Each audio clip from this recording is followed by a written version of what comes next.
एक राजा था, उसके पास एक मरणासन्न हाथी था।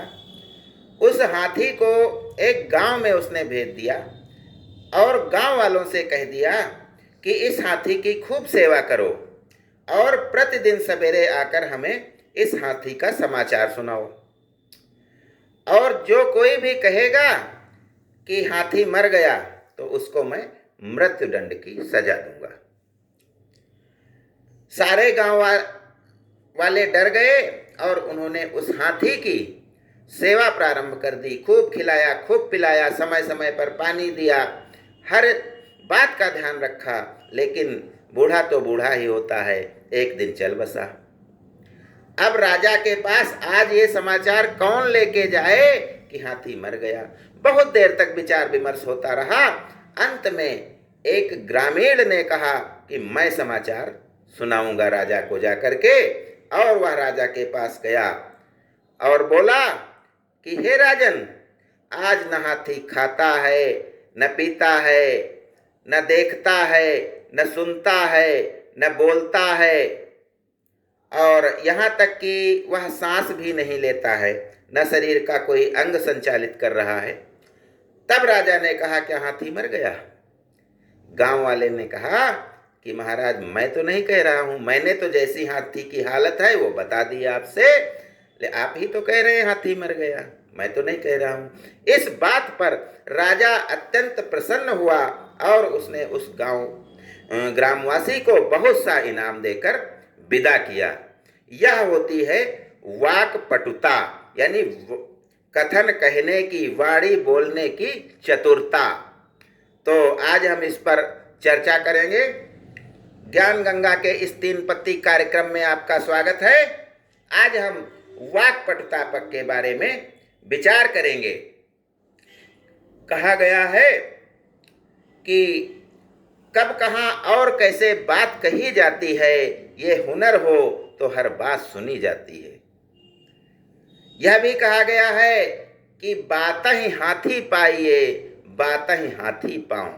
पहले राजा लोग जब किसी की बातों से प्रसन्न हो जाते थे तो उसको हाथी दान में दे दिया करते थे कि ले जाइए, लेकिन जिससे नाराज हो जाते थे उसको हाथी के पैर के नीचे कुचलवा के मार भी डालते थे।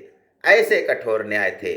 तो हमें ध्यान रखना है कि हम जो बोलते हैं उसका असर अधिक से अधिक लोगों पर हो, यही वाणी की चतुरता होती है। रावण जब लंका में बैठा था तो ये नियम था पहले कि जब कोई युद्ध होता था तो उसके पहले संबंधित राजा को समझाने के लिए एक दूत भेजा जाता था। जब अंगद को दूत बना करके रावण को समझाने भेजा गया है तो देखिए, अंगद ने वाक्पटुता का ऐसा समुद्र जो है, ऐसे समुद्र में अवगाहन कराया कि लोग देखते रह गए, चरम पर पहुंचा दिया उसने अपनी वाणी की चतुरता को।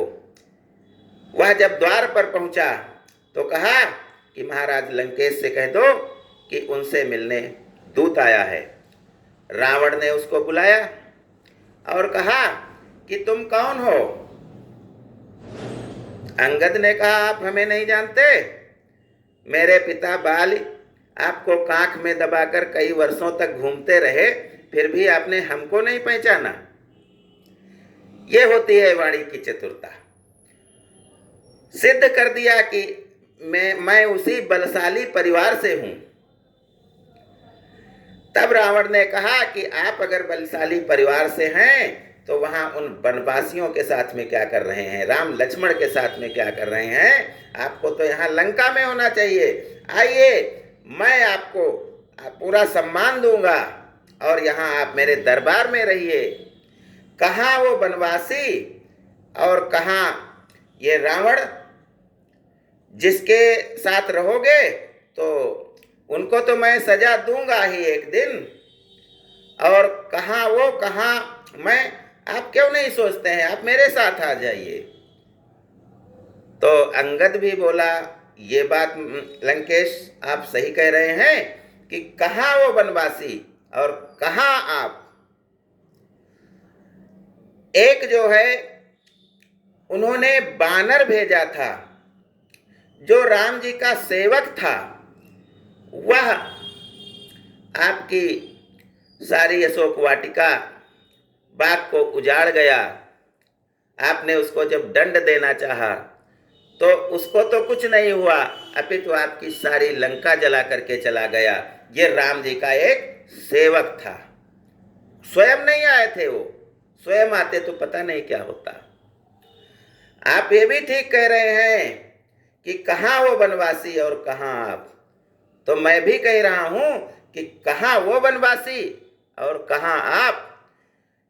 वो वनवासी जिनके छोटे भाई की खींची हुई एक रेखा को आप पार नहीं कर सके, और वो पूरा समुद्र लांघ करके और इतनी दूर आ गए हैं आपके लंका में, आपकी सोने की लंका के सीमा पर खड़े हुए हैं। तो कहाँ आप और कहाँ वे।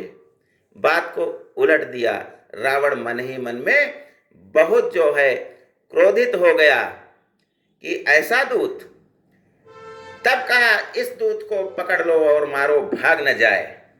अंगद ने अपना पैर जमाते हुए धरती पर कहा कि आप में से कोई भी वीर ऐसा हो तो बताइए कि मेरा ये पैर ही जमीन से उठा दे। सारे योद्धा रावण की सभा के हार गए, लेकिन पैर को हिला नहीं सके। तभी से मुहावरा बन गया है अंगद का पांव।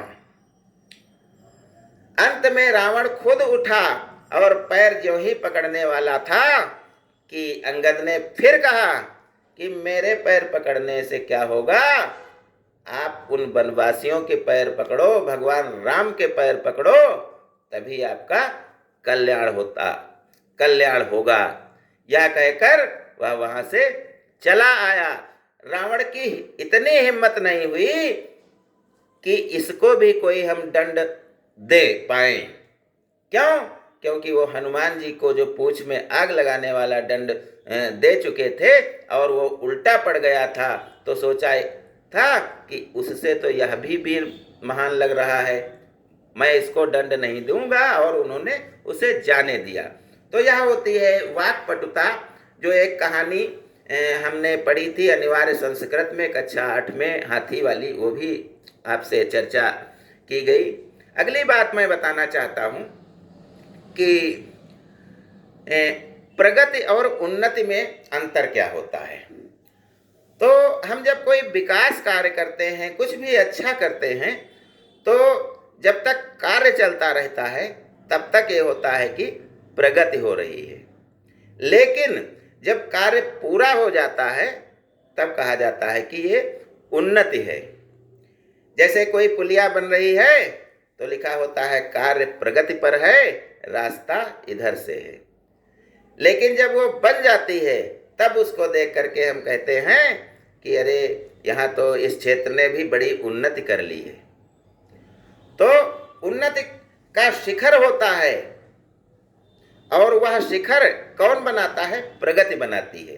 प्रगति माने हम जो कार्य हो रहा है वो प्रगति हो गया, और जब हो चुका है तो उन्नति हो गई। उन्नति की सीढ़ियां होती हैं, उन्नति के शिखर होते हैं। इस पायदान से दूसरे पायदान पर और आगे आपका जैसे प्रमोशन होता है तो कहते हैं पदोन्नति, पदो प्रगति नहीं कहते हैं, पदोन्नति। यानी आपने अपनी प्रगति की है कार्य में, करते करते आपका आचरण सही रहा है, आपके खिलाफ कोई कार्रवाई नहीं हुई है, आपकी प्रगति सराहनीय है, और आपने प्रगति करते करते उस सोपान को पार कर लिया है, एक सीढ़ी को पार कर लिया है। इसके लिए आपको पदोन्नति दी जाती है।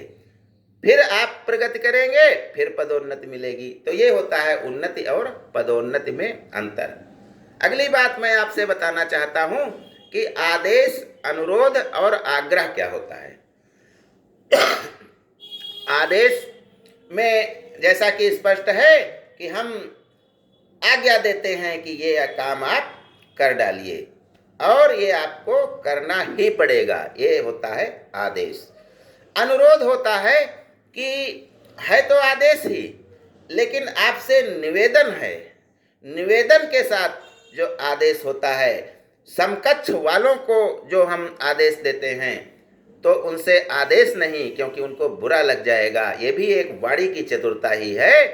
तो उनसे अनुरोध करते हैं कि आपसे ये अनुरोध है, मतलब याचना भी है और आदेश भी है, दोनों का मिला जुला संगम अनुरोध होता है। ये बराबर वालों से किया जाता है।